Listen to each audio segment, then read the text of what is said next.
Welcome, listeners, to a brand new bonus episode of Oh My Word podcast. And today, we have a really special treat because you're going to hear the voice and you're like, wow, I wish I could listen to them for hours and hours and hours.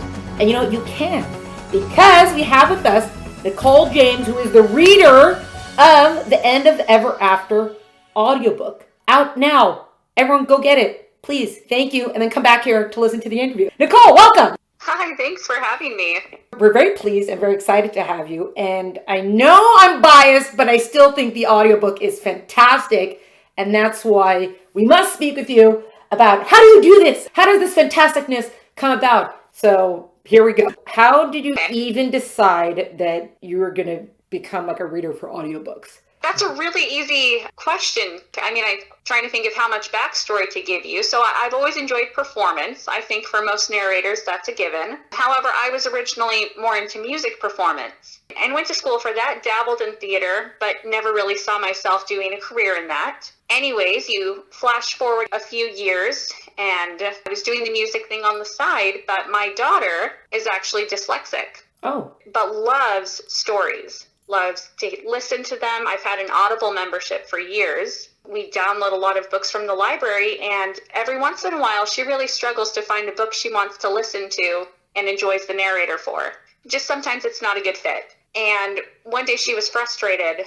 She was trying to find a book, an older book with a good narrator, couldn't find one she liked, and she goes, "Mom, you should just read these books," because I read her stories at bedtime every night. And it just sort of clicked in my brain. And I wondered, how does someone even go about doing that? And so 100 Google searches later, and here we are. Oh, wow. Okay, so many follow-up questions. Number one, the musical thing. Are you speaking about musical theater or that you played an instrument? Instrument, actually. Oh, what instrument? Classical guitar. Okay, what's the difference between classical guitar and not classical guitar? Okay, so most classical guitar music was written by people in Spain like 100 years ago. A lot of times it gets confused with flamenco. It's a little bit different. It's all very sad and melancholy sounding, and it's beautiful, and I love it. Okay.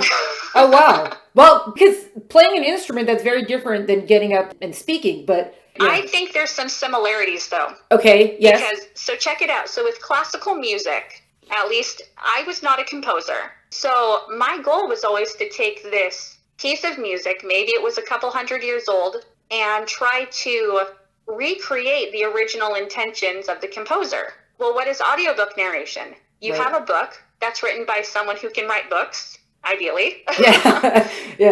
And you're taking it and the characters in it and trying to replicate the author's intentions. So I think that there's some really similar thought process that goes on there. The technical aspect is different, but I feel like there is some crossover there, and that's probably the best I can explain it. That makes a lot of sense. And then, okay, going back to the guitar for a second, you looked into the history of the piece of music, or you would look into a biography of the person who composed it, or is it just sitting there and trying to tap into whatever the music's telling you and then replicate that for your audience? So it really depends on how much there is available. So one of my favorite classical guitar pieces is called Capricho Arab. It's by Francisco Tárrega, who's a Spanish composer.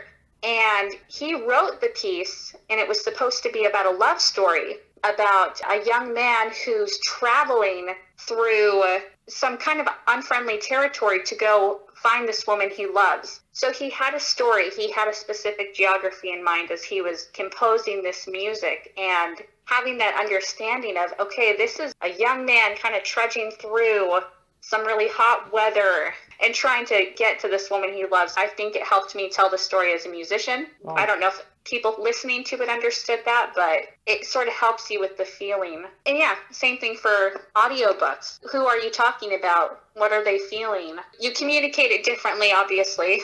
Right. But yeah, I don't know if that answers the question. Yeah, I know we're supposed to be talking about the audiobook, but I'm getting distracted by this because it's very interesting. How did you get into classical guitar? Is this something that you heard all these different things and this is something you fell into? Or is this something that as a child you had heard of it or had respected someone who did this and then wanted to follow through with it? Yeah. Well, my dad always played guitar, a lot of John Denver stuff, and I wanted to play guitar like him. And my parents got me guitar lessons when I was 8 or 9. But it was with a classical guitar instructor. And something about how that music sounded, just I really loved. and I really just got caught up in it, and it was my primary passion for years. I got a music scholarship to Western Washington University and did about a year into my performance degree. And I'm just going to totally go sidetracking here. But what happened with that is after I'd been in school for about a year, I became very, very sick. Oh, man. And was hospitalized and diagnosed with systemic lupus erythematosus. The symptoms I had from that was full body arthritis. So I had to withdraw from the university for medical reasons and lost a lot of my physical dexterity. I can still play, but life happens, and I've never really gotten back up to where I was with that. Yeah, that's just sometimes how life goes. Yeah. But I still love the instrument and love playing and have had the opportunity to teach, and it's still something that I can do just to bring me joy or occasionally for people. But that's not where my life ended up going with it.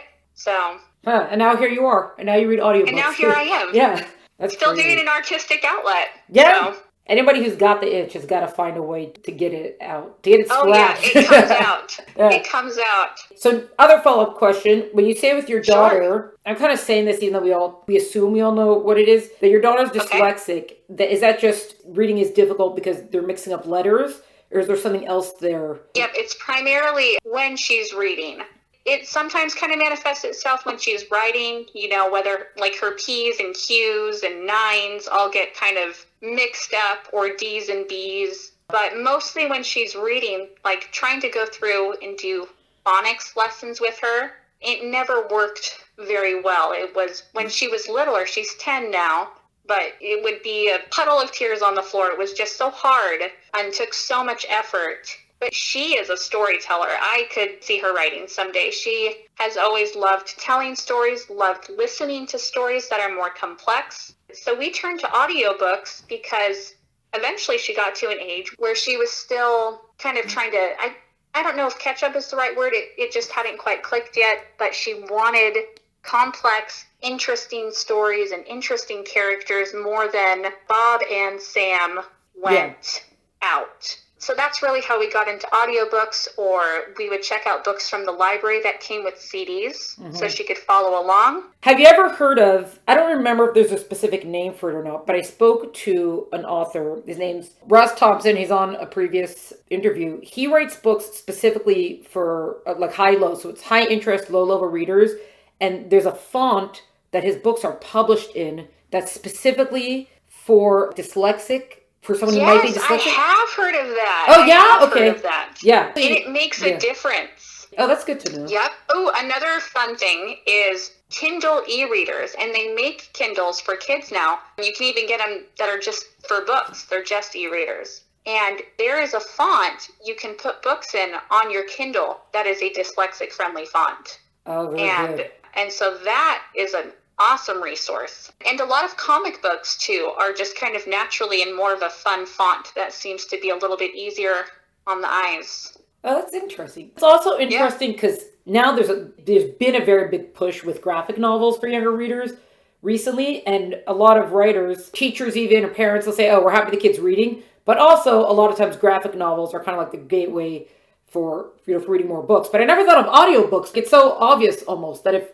someone's struggling to read, audiobooks, they can still hear stories and develop their minds that way. It's like so obvious. I think audiobooks are fantastic for kids of all ages because kind of like there's a real crisis of people's attention spans right now. And audiobooks can help people sort of train to have a better attention span, really. Right. You got to sit and listen. And they're just so convenient. You know, I know so many people who will listen to audiobooks over reading the physical book just because you can have it in your car, you have it on your phone, it can kind of travel with you everywhere nowadays. Right. It's not just relegated to a CD. So I'm so glad that audiobooks have become so prevalent. It's great. Yeah, there has been a massive boom of audiobooks recently. Yeah, that's true. Yeah. So that's good to know. Okay, well, cool. Okay, now we can ask about the audiobook. The audiobook. Yeah. But you've done, so getting into it, What is your process starting from when you're actually looking to audition for an audiobook? Are you just randomly scrolling? Are you looking under specific genres? What happens once you get started? How does all that work? Well, ideally, I love to read audiobooks that I would want to sit down and read for fun. And so your book definitely fell in that category. It was not the first Cinderella retelling that I've read for fun. However, it's the first one I've narrated. Woohoo! Yeah. Winner, yeah. Woohoo! Yeah. Yep. I would be happy to do another one. I love fairy tale retellings. But I guess my process would be, I hop on to, usually it's ACX, although I do also look through Ahab Talent. And I look through the titles and read the descriptions. And then when I see something that catches my eye, I'll go to that book's profile page on Amazon. I'll read reviews for the book, maybe go to Goodreads, and just kind of try to get a good idea. And if I'm pretty interested, I'll then read the sample that's usually available through Amazon. Then if I join it, our time is limited, 24 hours in a day, 7 days a week. So then at that point, I'll audition. So, but I would say I do tend to judge books by their covers, and when I see a cover that looks well done, that usually makes me click on it and start that process. That's actually, I spoke to a cover designer, Leo Nicholes, and he said, do judge a book by its cover, because if it's not a good cover, I didn't do my job. Which is like, oh, thanks for validating that for me. Like, I needed someone to tell me it was okay that I do that. Yep, I thought the cover of End of Ever After is quite beautiful. It is. That's Caroline Andrews, the cover designer. She did the whole series. Yeah, she's amazing. And then... yeah, they look great. And then once you got the job now and you're signed on, what do you do at that point? Do you get it and you read all the way through? Do you kind of just break it down chapter by chapter? You're making notes to yourself? How do you figure that part out?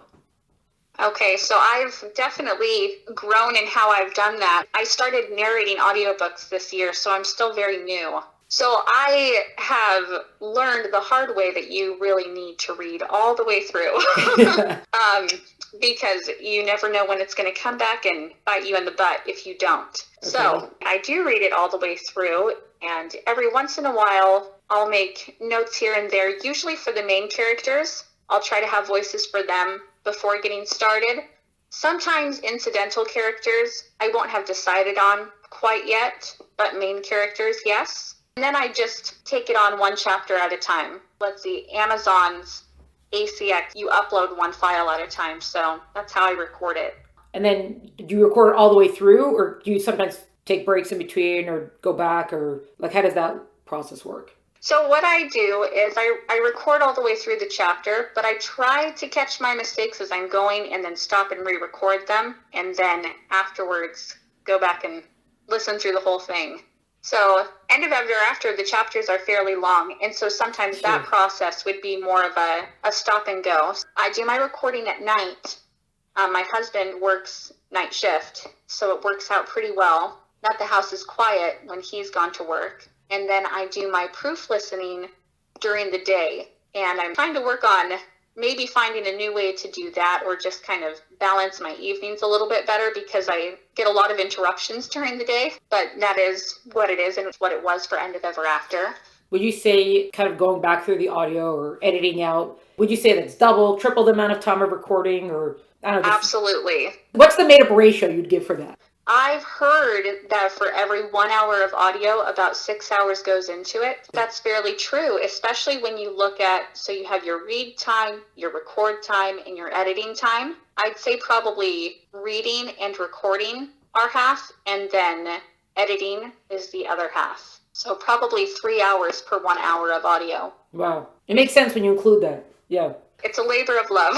Absolutely. See, everybody, what goes into this kind of stuff. This stuff doesn't magically appear. There's time and effort put into all this. Yep. Wow. And then I got to follow up. When you said that you got to read the story all the way through because it might come back to bite you in the butt. Is there a specific experience you're referencing, or is that, I don't know what?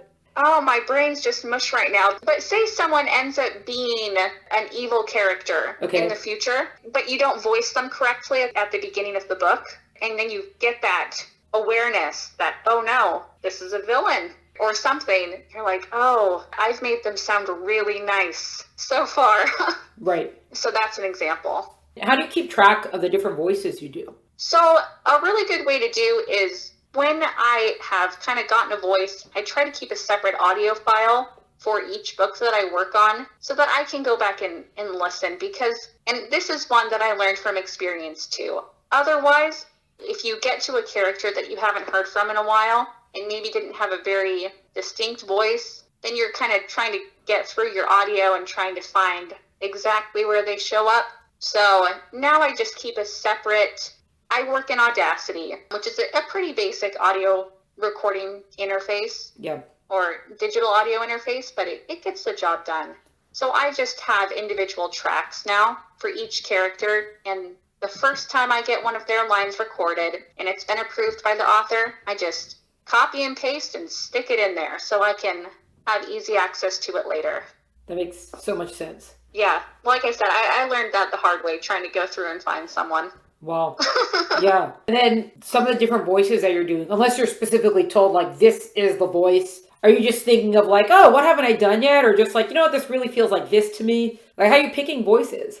When someone shows up in the book, usually authors will sort of give them descriptions. So in End of Ever After, the stepsisters, one of them is very musical and has a good voice. So you're like, okay, well, then they need to sound like maybe you'd want to listen to them singing, or like that they could carry a tune. When I read clues like that, that helps me to narrow it down. And then, yes, sometimes authors will give a very detailed rundown. So I just finished another book. Well, actually, it just got submitted yesterday. And when I started that project, the author gave me a list of characters, and then a lot of them had been based on some of her favorite actors and actresses. And wanted them to sound like those people. And that was a different challenge in and of itself. So sometimes I have a little bit more freedom, and sometimes I'm trying to replicate something, but still keep it original. Mm-hmm. So the best thing to do is to look for clues within the writing. And usually there are some, but if there isn't, then it becomes very much a, what haven't I done already? And how much is this person speaking? That's another huge factor, is how much are they speaking? Someone once told, I don't remember who it is now, but they used a specific voice, but it was, I think maybe it was like maybe more gravelly or something, and then they didn't realize that character was going to show up so much in the book, and it was like, that was not a wise decision. Yep. Yeah, and then you've lost your voice and you lose time that you can be working on the project. Yeah. That does happen sometimes. Yeah. Are you usually working on multiple projects at the same time, or like 2 at a time, or I don't know? Yeah, 2 at a time is ideal. I did have this fall, though. I didn't finish some of the projects I was working on as quickly as I thought I would. And so I was wrapping some up while starting some new ones. And that was quite a bit to juggle, but made it through. But 2 at a time is great. So there's a balancing act of having the ones that you're finishing while still making sure you have something coming up for when you're done with that one, because some audition processes take a little bit longer. Some authors will put you through multiple rounds of auditioning. And yeah, sounds like you have a question. Yeah, I didn't know you could do that. Multiple rounds of auditioning? You can do that. You can't. You're in charge. You're the boss. You're the director of the book. You can do whatever you want. Yeah, that's true. I guess it also depends on, if you have multiple choices, but sometimes when I'm putting the audio out there, I can't even almost describe what I'm looking for, but when I hear it, then I know what it is. So, you could kind of describe, I know I want more of a voice that's lower in pitch versus one that's higher in pitch, or this kind of accent or that accent. So sometimes you could describe that, but so far for me, for all the books I've done so far, it's just when I heard it, it was just like, oh yeah, that's it. I'm sold. That's a great system too. Well, it's just faster. Well, I don't say it's faster, but the multiple audition process makes sense, but I'm almost like, I don't even know if I have the patience for that. It's like, come on, let's get this going, let's get this happening. So yeah, I think sometimes, I can't even remember what it is, but sometimes if you go to the ACX homepage, kind of the landing page for authors and narrators and publishing companies, you can see how many titles are available for audition, then how many thousands of producers are available just on that platform. And the ratio I mean, anytime you get hired for a book, it's just like, wow, there's so many people that are on here with me who are trying to do this. It's a real honor. But I think that sometimes authors will get so many auditions for their books because there's so many people who have heard about the voiceover and narration thing. Maybe they're getting started. I think it sounds like an easy gig. You're really competing with a lot of people. Yeah. I've actually been curious. Can you see on your end how many auditions there are for a book? No, I can't.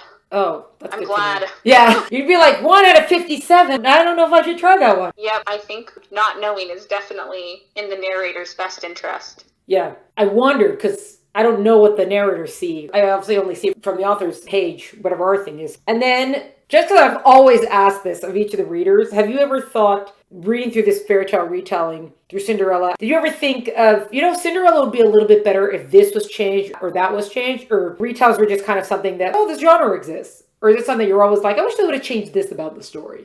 Oh, that's a great question. Yeah.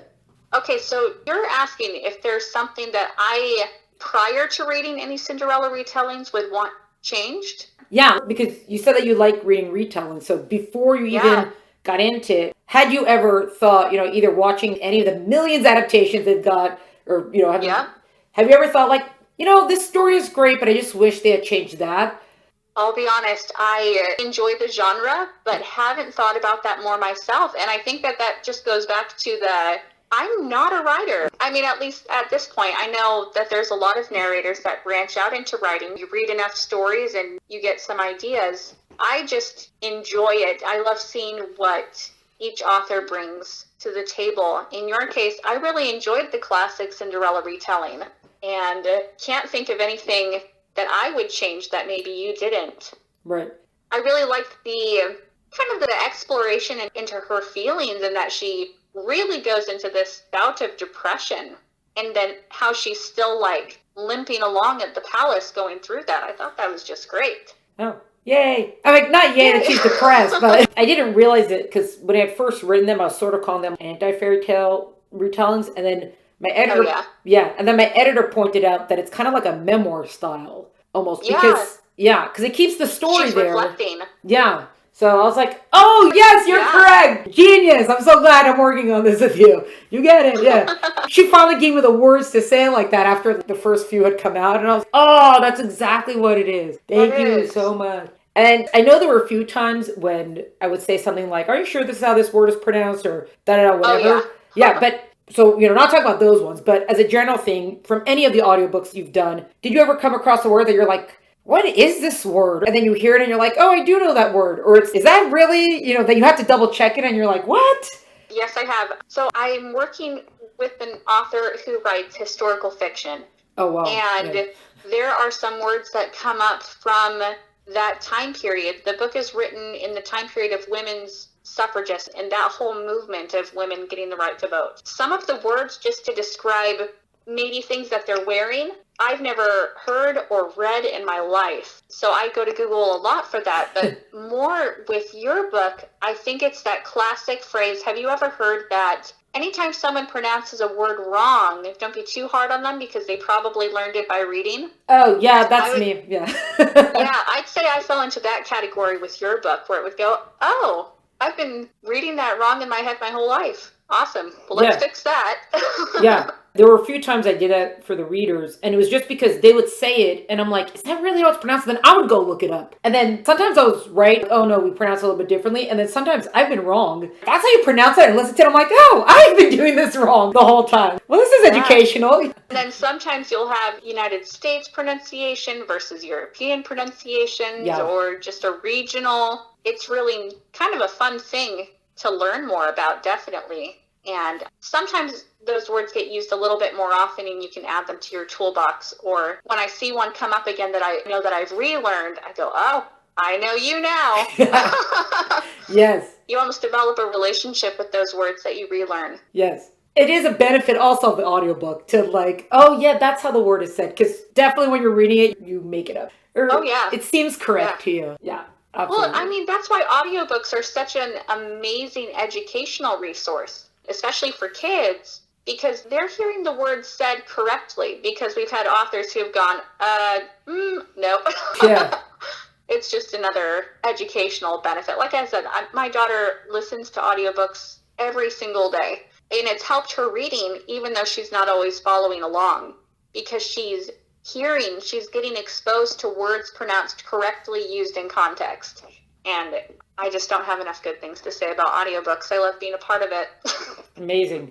It's even just as a general thing that reading more, or just you're seeing how the words are used, right? It's I'm gonna bandwagon on that and just be like, reading and books are amazing. So yeah, that's a good place for us to do sort of our wrap up. Even though I don't know, I think I keep talking now. This has been so good. Thank you. Yeah, it's been fun.